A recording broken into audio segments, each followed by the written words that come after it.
If you've ever heard of the United States Soccer Federation, it's likely due to their ongoing battle with the United States women's national team for equal pay. However, the USSF has issues that go far beyond just sexism and equal pay for genders. There's a history of racism there too.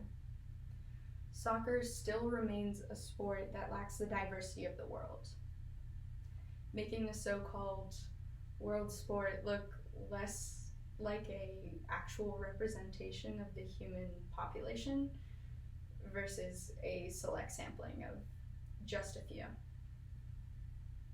The US Soccer Federation has made their stance on racism very clear, in the sense that it's not an issue unless it really affects the bottom line.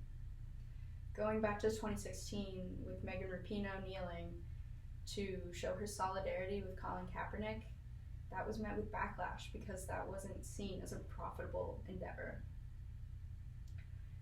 The US Soccer Federation has had problems since the beginning. They sponsor 3 professional leagues here in the United States. They sponsor the USL, NWSL, as well as the MLS.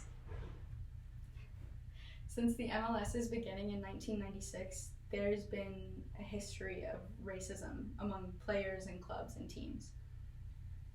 Many players have come forward since the beginning of the MLS talking about issues that they've had with opponents or coaches from other teams or fans of other teams, calling them racial slurs and creating a bad environment that they felt unsafe in because of the fact that they were players of color. This also feeds into their very prolific no politics deal, according to Beautiful Game Network. So, fans who have brought signs in order to protest at games have often found themselves getting confiscated or escorted out of the stadiums. Like the 2016 fan who brought a anti-fascism sign to a Seattle game, or the fan who brought an anti-racism poster to a 2017 Phoenix game. However, if you are simply just a fan of soccer and do follow it, then maybe you've seen some of the headlines that have taken on more recently, talking about Dell Loy Hansen. He is an owner of 3 clubs in each of the 3 leagues and has recently been forced to sell all of his holdings in these teams due to the fact that he is currently coming under investigation.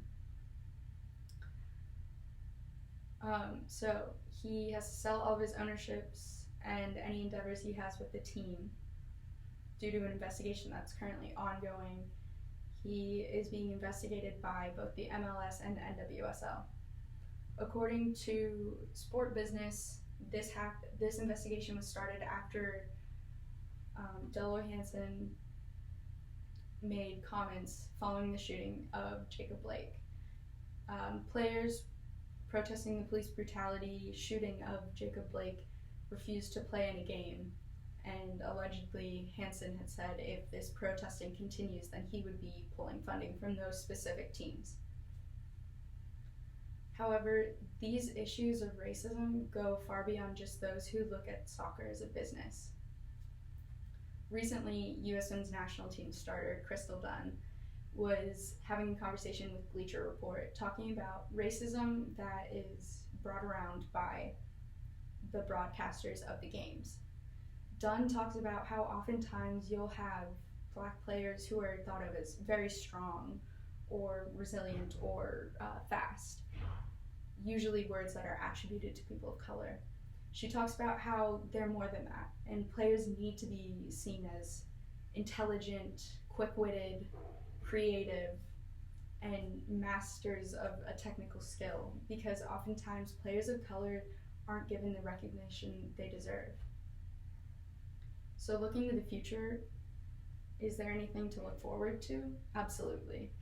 Currently, the USSF is under new leadership, the women's team is still suing them in court, and players are beginning to have higher standards and allowing less and less injustice to get by. We can expect that as more diversity enters the USSF and as US Soccer becomes a better representation of those it represents, that USSF will finally get in on the world encompassing game of soccer. Thank you.